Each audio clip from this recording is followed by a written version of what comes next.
So we're delighted to have here, Larry Bass, the founder of Dancing with the Stars, which we know from TV, and also Dragon's Den, and the producer of that show. We have Grania Kelly of Bubblebum, who can talk about IP and entering the US market with a consumer brand, which is a real tough thing to do.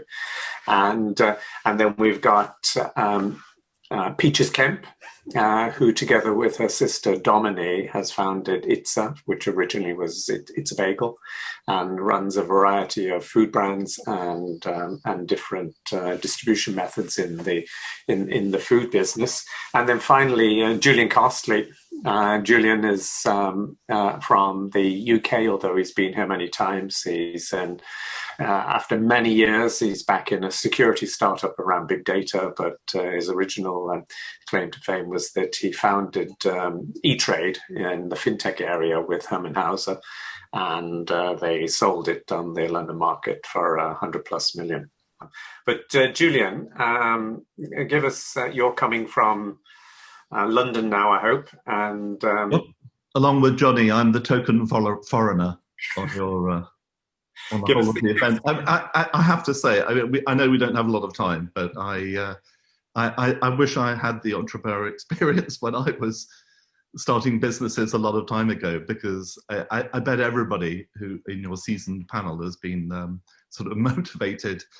And I'm going to go back and try and introduce some of these things with the companies in the portfolio. I mean, there are so many things you can comment on. I think the really interesting thing with so many of the stories is about brand. And I know our entrepreneurs, because I've been to so many entrepreneur experience events, and the entrepreneurs are really clued up. But it's very easy to confuse brand with, because most people think like this, about logo or website or visual identity.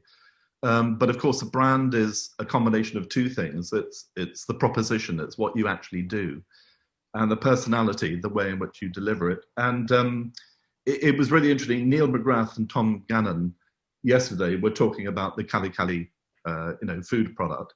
And as I was listening to them, I was separating out in my mind what they were saying. And they were saying too, they were talking about the brand in the way that I would describe it. They were talking about the personality of the brand being around healthy food, and the personality also jumping on the bandwagon and accentuating street food. So the proposition, though, was that the product had to be tasteful. That was the core thing. It didn't matter about marketing. If the product wasn't right, then you were never going to make it successful. So a couple of insights, I would say. One is that actionable insights, as Pete wants us to say. One is that there's a mechanism, and everybody may know what it is, which is the concept of a brand wheel or a brand pyramid. And it's a party trick that I use when I go into a company looking to invest in them. And it's simply a very clear process of defining what you do as a company. But what you get out of it is a unification of your management team, and you get the tone of voice of communication that you could use in advertising and the way that you go. The other trick or insight, I would say, is run an evaluation of your brand 360, and the easiest way to do that is just ask your questions, ask your customers, why do you buy from us?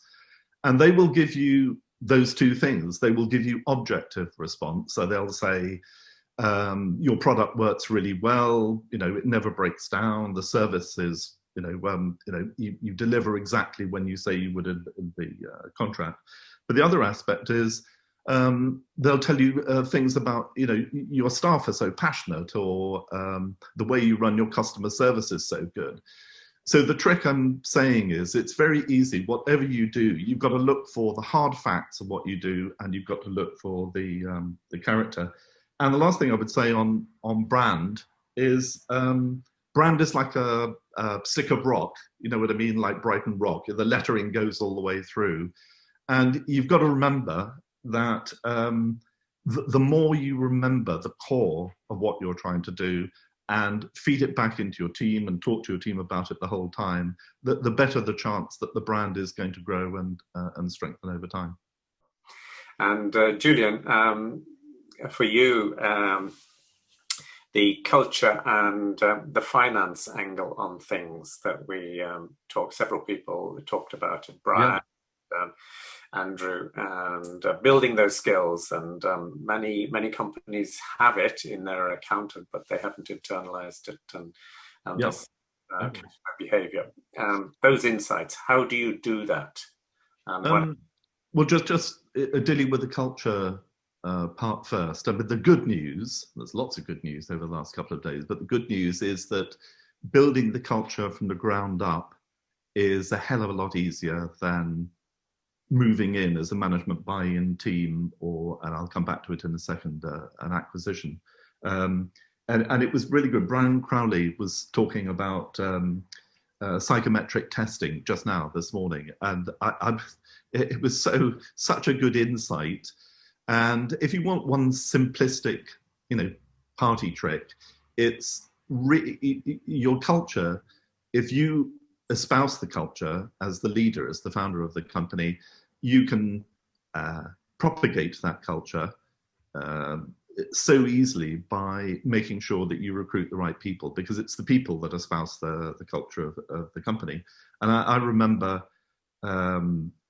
I got to the point with one of the companies, and we got to about 60, 65 staff in total eventually.